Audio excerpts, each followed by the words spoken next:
everybody, and thank you so much for joining us for this month's live version of Leading Change. I've got such a great group lined up, and we've got a little bit of like a controversial topic coming up today. So I'm interested to see everybody joining us in the comments, sharing their thoughts and feelings and everything around this topic, because I think it's a really important oh, hold on. Let's make sure we went live real quick, because I just got an error that it's not letting me go. So let's make sure we are in fact in the event. Okay. Okay, we are live. I got a check mark. We're good. I always say this is almost like live television, except for hopefully I never have like those really terrible moments that news anchors have. If it's just like looking silly at the camera for a minute, I feel okay about that. All right, let's get back to it. So we've got a really great topic today. To get us started, I want to look to everybody that's joining us on the live stream, various places. Tell us who you are, where you're joining from, and get active in that chat, because that's literally the entire point of doing these live, is that we know you're there and we get to hear from you.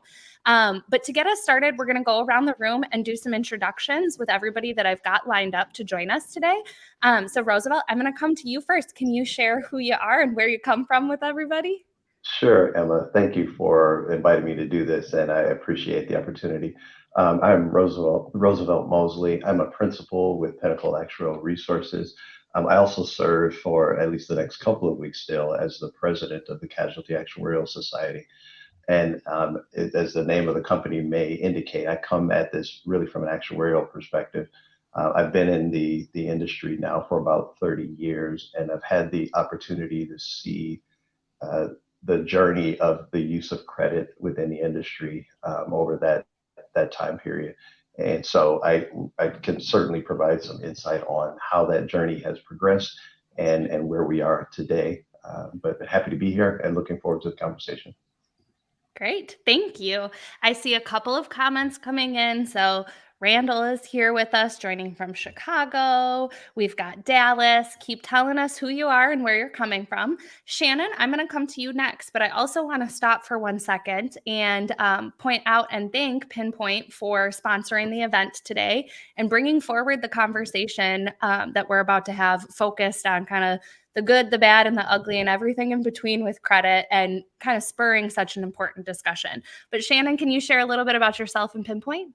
Sure. Yeah. Thanks so much, Emma. Really appreciate you putting this together. So I'm Shannon Shallcross. I'm the head of client services at Pinpoint Predictive, and we're a predictive modeling company that really focuses on a unique way of making predictions that is fair and equitable for the insurance industry. And my background, actually, I started out my career on the carrier side for the first 12 years, and I had state responsibilities with Amica for 18 states. And one of my responsibilities during that time actually was the company's credit-based insurance scoring model. So the interesting thing is, following that time, I co-founded a data science company, which we've sold, and then I met the Pinpoint team. But anyway, the interesting thing about my journey is that I have spent years responding to Department of Insurance inquiries on the use of credit and insurance, responding to consumers on the use of credit and insurance, and all of those talking points. And now just taking a look, every single time we talk with carriers, they're really wondering what really is going to become of credit. Is this always going to be so important to the way that we're doing business, or is there something else? So really interested to hear everyone's comments today. And obviously you're coming at it from a really strong experience point. So I'm interested to kind of explore this around all the different angles. So Elanor, I want to come to you and give you the chance to do your introduction as well before we dive in. No, thanks for having me. So I'm Elanor Rosenroth. I'm the founder and CEO of ClaimSetter, and I'm not an insurance guy. Let me just start by saying that. I'm actually a credit guy. Until about a year and a bit ago, I was running a consumer credit card company for quite a few years.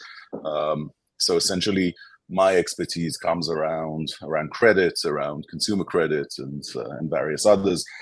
And I think the approach that brought me into insurance which at least for me is fascinating, I'm not sure about anyone else, is that there are components of the insurance industry that could use credit approaches to solve certain problems, to look at risk in different ways. And when you think about sort of engines for growth, for people's lives, then the ability to deal with risk, which insurance provides, is obviously extremely valuable.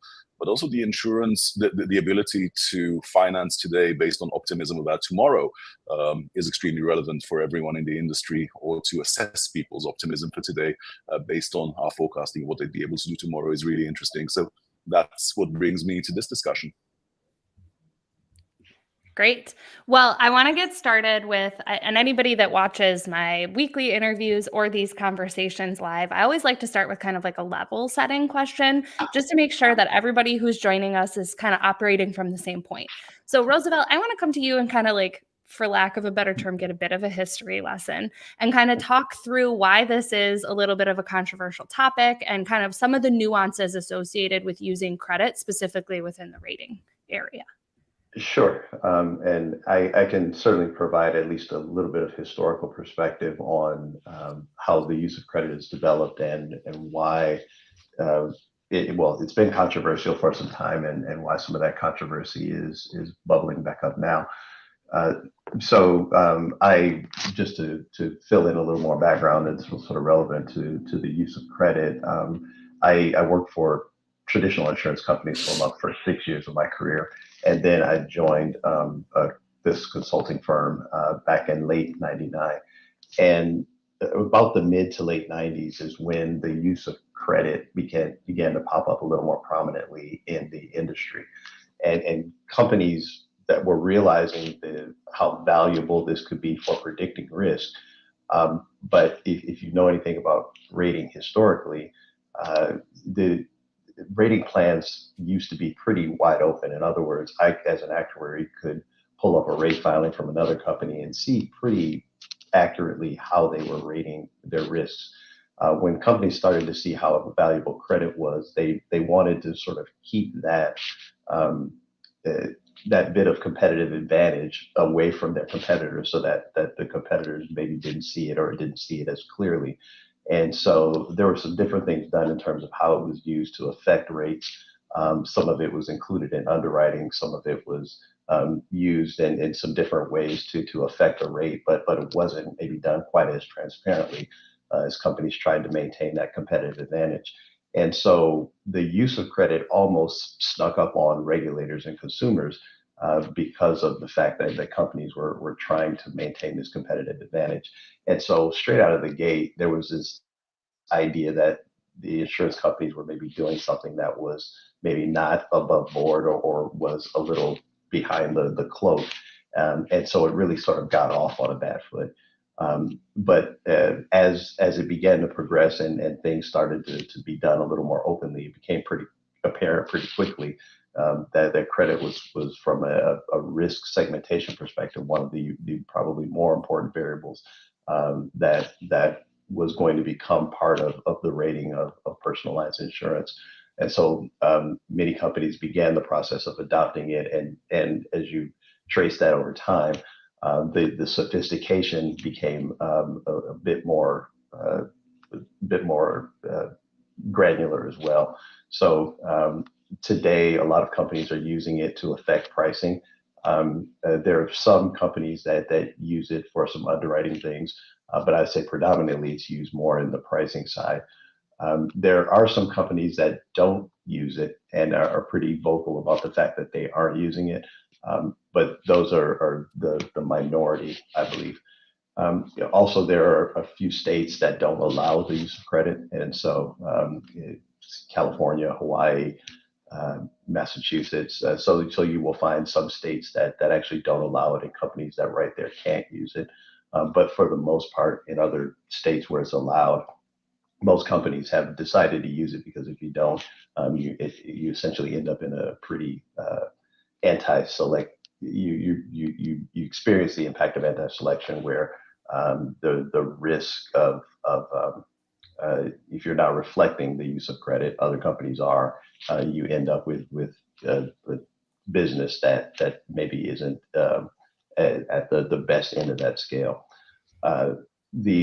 What's coming up now and bringing us all back around to a lot of the discussions that really have been present since credit started is the potential impact of credit on either marginal or excuse me, vulnerable populations, low-income populations, areas where credit either hasn't been available or the use of credit has resulted in not so great outcomes for particular segments of our population. And so a lot of those concerns have been raised over the lifetime of the use of credit. A lot of those are coming back up now, especially as we move into this area of big data and more significant analytics, that the use of credit could potentially get us into places that we don't necessarily want to go as a society. So you just brought up the perfect segue. You're doing my job for me to come to Shannon and start talking a little bit more of like unpacking the role that technology has in really like raising awareness and kind of like reinvigorating this debate or this question around using credit and rating.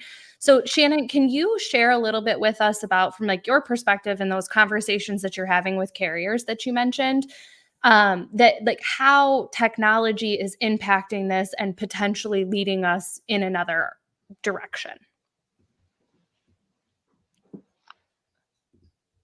Oh, you're muted. Usually that's my job, so. Me every time, Emma. Yeah, so I was just saying all good points that you make, Roosevelt, and I think looking at the history of where credit started and how it brought us to today is very interesting, and it says a lot about the insurance industry as well, because in the 90s, when the first carrier started using credit, it really did start to, there are lots of holdouts and carriers that are like, no, like we never want to do this. But slowly but surely, as more carriers started to use it in rating, the ones who didn't want to found that they were at a competitive disadvantage. So it's like they didn't want to, but they had to, because otherwise you kind of get into this situation of potential adverse selection, not really having as sophisticated of rates as your competitors. So the interesting thing about this is that I think that there is absolutely a general acceptance in the insurance industry that credit is very important. And I think that at this point, consumers pretty much know, but that difference of opinion is never going to go away. I think that it's always going to be problematic from this perspective of consumers. And even as Roosevelt had said, in certain low-income populations, this is something that's problematic, particularly if it means, yes, we're using credit scores, so the way that your rate is made means you're going to be paying more for insurance. And that's really tough to get beyond. So with respect to technology, so much has happened in the last even 10 years with respect to the data that's available, the types of modeling that's available. And really, it's getting to the point where there are alternatives that are being opened up because we're developing new ways of predicting risk. And we're developing new ways of predicting loss propensity that are potentially going to evolve into something that could be more sophisticated than credit. And particularly in these states that right now are credit constrained, the Californias and Massachusetts, several others where carriers really either can't use credit or there are a lot of rules and regulations around their ability to use it. There could be alternatives. Pinpoint, obviously, being one potential alternative, but I think that we're going to continue to see a lot of change in this space in the coming years as well. Thank you. Well, and I think I want to take a second just to say hello to everybody that's joined us as well. I'm having trouble with the comments through the pull through for LinkedIn, so it took me a second, but Lauren's joined us since we initially did our wave to everybody. Carrie Ann is here. We've got people tuning in from all over the world as well. And Elanor, before we come to you, I wanted to let you know, no, Valerie's name is not coming through when I pull it through, but she didn't grow up in the insurance industry, and neither did I. So there's lots of us that found our way by accident. And like we said during our prep call, we're glad to have you here. So Elanor, I do want to come to you and talk about, as we look at like alternative data sources, we were talking through your specific experience with kind of like looking outside of traditional credit scores. So can you talk a little bit about like what those data sources look like and how you've explored using them inside and outside of insurance? Of course. So I think the best way to think about this is there's leading indicators and lagging indicators. Lagging indicators, for instance, are credit scores. The traditional credit score essentially indicates I've given someone credit and this is how they performed with it. So it's a bit of a lagging it's a bit of a lagging indicator, and it's kind of easy to see if I've been spending $100,000 a month over the past 10 years and paying them back reliably. It's kind of easy to see why someone would want to give me more credit. But alternative data is extremely valuable to fill in places where you're not entirely sure what the risk is going to be based on credit history. So, for instance, the credit card company that I ran, we specialized in newcomers to the US, and the data that we looked at was the quality of the job that you had when you moved to the US, and obviously the fact that you were legal here and various other components like that. So if you were, for instance, moving to the US to be a Google engineer, and I guess we all know that Google engineers get paid well, then we assumed that you were going to be a good credit risk. So that's let's say an easy example of how to use alternative data in order to determine credit. But obviously, with time, if we were right, if our application of credit to you, granting of credit to you, was appropriate, then with time, your credit score, the traditional FICO credit score, would actually catch up to that. Would actually show that the credit you were given by us was treated appropriately by you, and you repaid on time, and everything that goes with that. And there's many different types of data that people try to use in the absence of traditional credit scoring data. Cash flow analysis is one that was very popular for quite some time, and I think is now making a bit of a comeback. Essentially just looking at the way you run your cash flow through your bank account, how much of your income you spend on rent, how much do you spend on other things. That's a good early source of data in terms of underwriting. In countries, by the way, outside the US, where there's absence of data like that, then just taking data from your phone, your location, the consistency of your commute to work. I know a company that does this in Africa. Whether you commute every day to work based on the location of your phone indicates how much credit they want to give you. And obviously, we're talking about fairly small amounts. How consistent, by the way, your payment of various utilities is, whether it's your phone bill, whether it's your utility bill, whether it's your rent.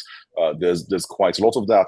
And I've even seen cases where people try to run credit analysis based on the strength of your social network. If you know certain types of people that went to certain types of schools, then that reflects on you in various ways. The challenge with a lot of the social ones is that it creates disparate impact.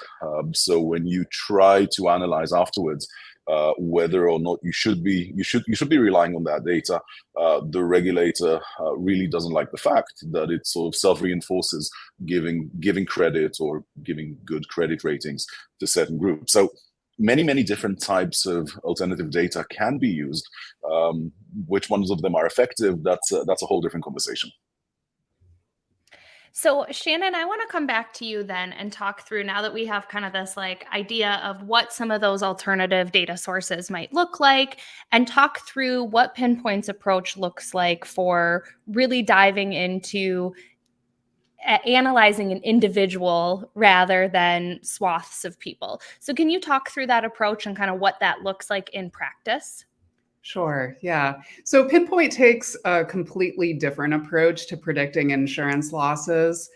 And it proves that you don't really need things like credit or even other things that are used as rating factors today to be able to make accurate predictions. So, the things like age, gender, zip code, all of these things are coming into rating plans right now. And I found that with insurance carriers, they tend to approach building predictions in a very similar way to how they're making a rate. So they'll try to find, say, the 20 different factors that have the closest relationship to what they're trying to predict, and then they'll develop a predictive model that way. Whereas what we're doing is much more similar to, say, how Google or Amazon is making predictions based on thousands of data points, and no one of those data points actually has anything to do with what we're predicting. But when you get enough data and you're training a model in the appropriate way, and you're also putting the right risk controls in place to control for bias, you can end up coming out with a very accurate prediction that is also, again, like very fair and equitable. And that's really what we're trying to move closer to in the way that we're doing this. So for us, we really focus on really the same premise as credit, understanding that, okay, it's your individual behaviors that have a big bearing on your risk. But for us, we're just looking at, just the behavioral footprint that people leave online, and things that people are doing on screens, essentially, and using just a vast amount of data points to help to generate new predictions and models. And I think that the message for carriers is that there are alternatives to credit that can be used in credit-constrained states. And, this can put their mind at ease that they're not completely at the mercy of regulators when it comes to their ability to accurately segment risk. Well, and again, guys, with these segues, you're making my life so easy. So you just mentioned this idea of regulation and kind of like almost freeing yourself from the concern of what happens if they change what is acceptable for how we make these decisions. So Roosevelt, I want to come to you and talk through like what type of risk are carriers opening themselves to if they're not at least exploring alternatives today? And like how quickly could they end up in a rough position if their state decides that credit is no longer a viable tool? Great. Certainly great transition because I think what Shannon was talking about really sort of feeds exactly into that point. So much of the discussion that's happening now, some of it is around credit, although some of the discussions about credit and banning credit specifically haven't tended to move very far as of yet, at least. The most recent example that we have was in the state of Washington. The Washington Insurance Commissioner attempted to have credit banned through the legislature. That didn't go through, and so he essentially exercised what he believed was his power to pause the use of credit during the COVID period to essentially as a help for consumers, which eventually was challenged in court and didn't work. And so that's probably been the most significant specific challenge to credit. What's happening more broadly now is that there's a sort of a broad view or a broad look at the fairness of rates and whether rates being charged to customers are fair on an overall basis. So credit obviously is a big part, an important part of that discussion. But the discussion has moved beyond just the use of credit to the idea of whether rates as a whole are fair. And so the idea that Shannon was talking about related to building in the right controls in the process to essentially ensure that that's happening, I think is going to become an important discussion point as we continue to move forward. There's a couple of specific things that I'll point to that are really, I think, having some bearing on this. The first leading the charge in this is the state of Colorado. They passed a law a little over 2 years ago now that essentially will require insurance companies to test not just their rates, but all of their insurance processes to determine essentially if they are fair or unfairly discriminatory against some protected classes. And so they're still working out exactly how to implement that. But there's essentially what it looks like it's developing into is a governance piece so that the model governance approach is documented and open to the regulators to review, as well as a modeling piece where models will essentially have to be tested to determine if they are resulting in fair outcomes.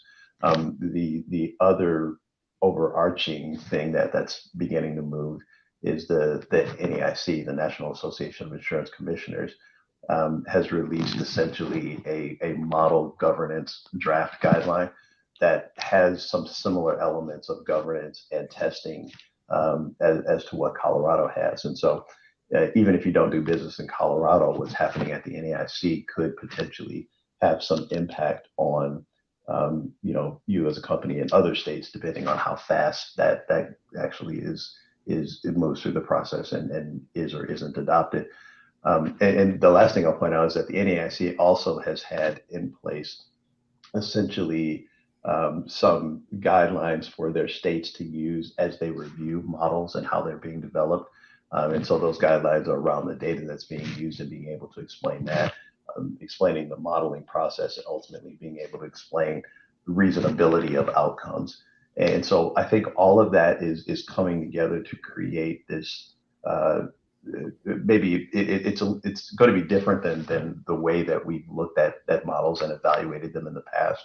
And if companies aren't looking at those things that are coming and preparing for what this new world will look like, there's a chance that, especially if some of it gets adopted quickly, there's a chance they could be caught flat-footed and not ready for being able to meet some of these new criteria that are going to be out there. So I actually want to come to you, Shannon, and ask another question that just kind of popped into my mind that I think would be really good to talk through before we come back to you, Elanor, and talk about some of the positive things that come from credit and what the future of it looks like within the industry. But Roosevelt just brought up this idea of explainability.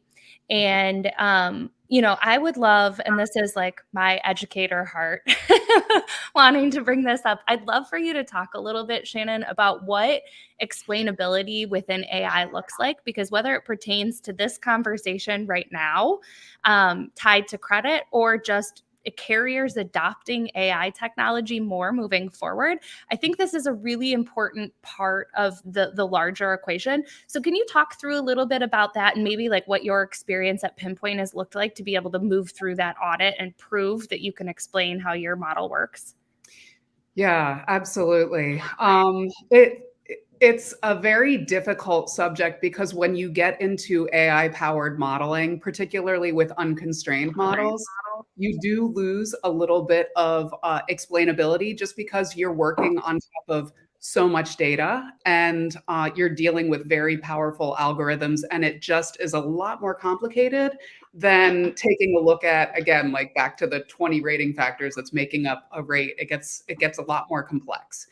So instead of looking at 20 things, you could potentially be looking at 1,000 different things that are impacting. So you had mentioned the audit that we did. We had partnered with a third-party law firm, B&H. Actually, they just went through a name change, so they're called Luminous Law. And they essentially looked at our entire modeling process. They looked at all of the underlying data points that we use. It's trillions of data points that we have. And, for each one person, there's thousands when we're talking about pulling predictions. So they were able to perform this level of due diligence that no carrier could actually even have the time or resources to do. But what we were really looking for in that process was to understand at what point, if at any point, were we incorporating bias into the modeling process. And the good news is that the headline is we came through that entire audit with a clean bill of health, so to speak, to prove that put us through those rigorous statistical measures for the potential of adverse impact when you say, okay, what does our prediction look like if we separate people by race? And what does our prediction look like if we separate people by gender or by age? And are we overstating the risk for any one of those groups in the modeling process? So that is what the nice thing is it's a group of both lawyers and data scientists. So they were able to perform these tests on our data to show that no, we were not incorporating bias into the modeling process. And if anything, when we took a look at actual predictions versus outcomes, we were understating the risk when we were separating them out by those groups: age, gender, and race. So that was really good for us to see. And they had also checked all of our data variables to check for proxy variables. So if you're not incorporating, and obviously we're not incorporating anything that's getting to protected classes. So we're not, looking at ethnicity when we're modeling, but there are certain things that unintentionally, if you don't have those right constraints around, could be introducing bias. So for instance, if you are taking in as a data point language spoken, that actually could be a proxy for something that could be a protected class. So it's that level of scrutiny that they went through to ensure that we're, again, doing this in a fair and equitable way. So I do see another question about this, but I will come back to that before we wrap up. Sri also joined in the comments and brought up that we're starting to see like the relevance of this topic is playing out in the courtroom right now. And, I mentioned my teacher heart wanting to talk through this, because one of the things that I think is so important for the insurance industry and well beyond is building digital literacy and understanding how these technologies work, what that means for you within your organization, and what the potential impacts could look like. Because the end of the day, it's not going to be the tool that's sitting on the stand being questioned about why the decision was made the way that it was. It's going to be the people that let the tool make the decision. So it's really important that when you're bringing these tools into your company, you understand how they're working, you feel comfortable with the way that they're driving or assisting driving decisions for you, and that you have the appropriate spots for people to be in the loop while you're using these tools. And I've got another question that's actually tied to an interview that I did with Sri's co-founder at Charlie AI that I'll come back to with the group. But I promised Elanor I was going to come to you to talk about like the good side, the positive outlook of where we might be able to use credit as a tool in the P&C industry moving forward. So can you talk a little bit about the work that you're doing and where you think we're going to start to see credit become a tool that's advantageous within the industry? So I think credit is and can be an extremely valuable, extremely useful tool in the industry, and it's not going to solve all the things that we talk about, but it can definitely smooth a lot of the pains that the industry's been suffering. And I'll give us a quick example of what we're doing. Credit is more than just credit risk or credit rating. It's also the actual application of credit itself. And we identified at some point that there was a gap between insurance companies or claims adjusters deciding to pay for a claim, deciding that they were going to approve a certain claim and approve a certain dollar amount for it, and that money actually reaching the field. And we're talking about gaps of weeks or months in some cases, which means that you have insureds that should already be restored or be on the way to be restored, not able to access the funds that they're supposed to, and the contractors they work with not being able to do the jobs, or essentially not being restored to where they need to, which is not an outcome that anyone wants, obviously. And the challenge was, as we went and talked with people in the industry, everybody was treating this as an insurance problem. Everybody was treating this entire process of getting customers restored, getting insureds restored back to where they were as an insurance problem from A to Z. And as we dug in, as we talked to more and more people, we actually realized that was not the case. Restoring people after claims is an insurance problem up until the point that the claims adjuster has made their determination about the amount that needs to be paid. From that point on, if you actually think about it as a credit problem, then suddenly things work much smoother. If you suddenly think about the challenge of getting funds to a contractor that needs to fix a property back to where it was, instead of, as an insurance company, trying to make sure that the property is actually getting restored and therefore releasing money slowly only after the work is done, if you start thinking about it as a credit problem combined with an escrow, then suddenly everything falls into place. And that's essentially what we do. For instance, just as one example, we finance approved insurance claims, only approved insurance claims, to contractors.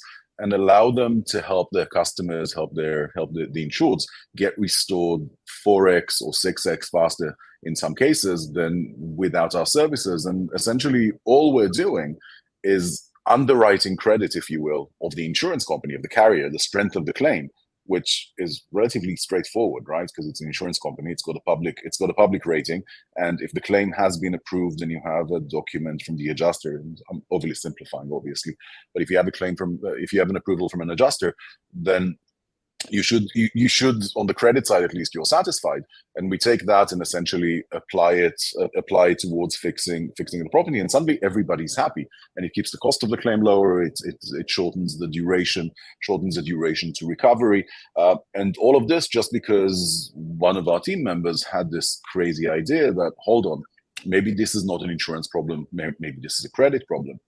And as I look around the insurance industry, I see many, many more places where bringing that approach or those tools, whether it's in the rating, trying to understand the risk side, whether it's in the actual extension of the finances after something happens, or providing financing for cash that's supposed to arrive throughout the years, instead of doing everything up front, where embedding credit logic and credit tools could provide immense value. That's why we started ClaimSetter, to go and do this in the P&C space. I think that's a really interesting idea of kind of it's an interesting topic of where these different industries that have been siloed in the past have the potential to support each other. But because of the way that our systems or our infrastructure worked in the past, we had these barriers that stood in the way. And there might be some opportunities for us to look across those silos and start solving problems with a different mindset than we had before. So that's the value of people from outside the industry coming in and helping solve problems, because there's a unique perspective of how we can do that. Before we get to the question of AI bias, I do want to ask another question that popped into my mind to this group when Roosevelt was talking. So you mentioned the idea, we were talking through regulators and how, in this scenario, insurance carriers need to be innovating to potentially stay ahead of the decisions that a regulator might come up with. But when we often talk about regulators in the space of technology and innovation within insurance, we talk about how they're standing in the way of innovation. So I brought this up in the comments to Shri as well. I mentioned that interview that I did with her co-founder. We talked about whether regulation stands in the way of innovation. And I'd love, whoever speaks first gets the floor here, and we'll go, we've got a couple of minutes yet, but I'd love to hear your guys' perspective on whether regulation and the intensity of which we see it within insurance stands in the way of innovation, or if there's a way for it to help support it. Roosevelt, you look like you want to talk. I'll start. That's a really good question, and depending on who you ask, your answer might be different. So I'll talk about pricing specifically, because that's probably one of the more heavily regulated areas in insurance. But for pricing of insurance, I